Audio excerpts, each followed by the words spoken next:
ആ ആരത് കുഞ്ഞേട്ടനോ? ആ കുഞ്ഞേട്ടൻ നിങ്ങളല്ലേ ഇന്നാള് പറഞ്ഞത് മോൾക്ക് നല്ലൊരു ആലോചനയായിട്ട് വരാമെന്ന് പറഞ്ഞ് എല്ലാ തരത്തിലും കേമനായിരിക്കണം എന്നുള്ളൊരു ഡിമാൻഡ് മാത്രമല്ലേ ഇവിടെ ഉള്ളൂ. ആ ഉണ്ട് ഉണ്ട് ഉണ്ട് ഉണ്ട്, ഞാൻ നിങ്ങളുടെ ഡിമാൻഡൊന്നും മറന്നിട്ടില്ല. അങ്ങനെ നിങ്ങളുടെ ഡിമാൻഡ് ശരിയാവുന്ന തരത്തിലുള്ള ഒരു ചെക്കനെ ഞാൻ കണ്ടുപിടിച്ചു. അത് നമ്മുടെ കസ്റ്റഡിയിലുണ്ട്.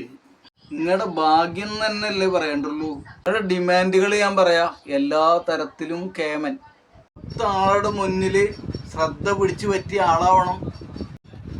അപ്പോൾ ഒരാളേനെയും പേടിക്കാതെയും വകവെക്കാതെയും അവനവൻ്റെ കാര്യം നോക്കി ജീവിക്കുന്ന നേടിയായ ഒരാളാവണം. ഉള്ള ജോലി പോയാലും അടുത്ത ജോലി കണ്ടുപിടിച്ച് ചെയ്യാൻ അറിയാവുന്ന ആളായിരിക്കണം എന്നൊക്കെയല്ലേ ഡിമാൻഡ്. ഇനി ഇയാളൊന്ന് ഇറങ്ങട്ടെ. ഇനി 3 മാസം കൂടി ഉണ്ട് ബാക്കി.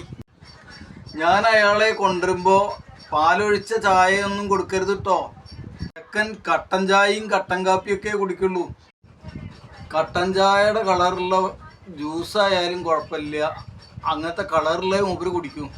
ഓ അങ്ങനെയാണോ?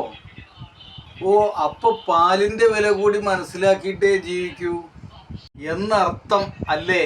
ആയാലും ഒന്ന് ഇറങ്ങട്ടെ, കൊണ്ടുവരാം. ഇറങ്ങട്ടെ ഇറങ്ങട്ടെ എന്ന് എപ്പോഴും ഇങ്ങനെ പറയുന്നുണ്ടല്ലോ. ചെക്കൻ എവിടെയാ ജോലി? ഗൾഫിലോ അതോ അമേരിക്കയിലോ? ചെക്കൻ നാട്ടിൽ തന്നെയാണ്. പക്ഷെ ഓന് വേണമെങ്കിൽ അമേരിക്കയിലേക്കും ലണ്ടനിലേക്കും ഗൾഫിലേക്കും ഒക്കെ പോകാൻ കഴിവുള്ള ആളാണ്. നല്ല ഒരു ആലോചനയല്ലാതെ ഈ കുഞ്ഞേട്ടൻ കൊണ്ടുവരൂ എൻ്റെ കുഞ്ഞുണ്ണിയെ. ഓ എന്ന ആളൊരു ഇന്റർനാഷണൽ ആണല്ലോ. ആ എന്നാ അത് മതി.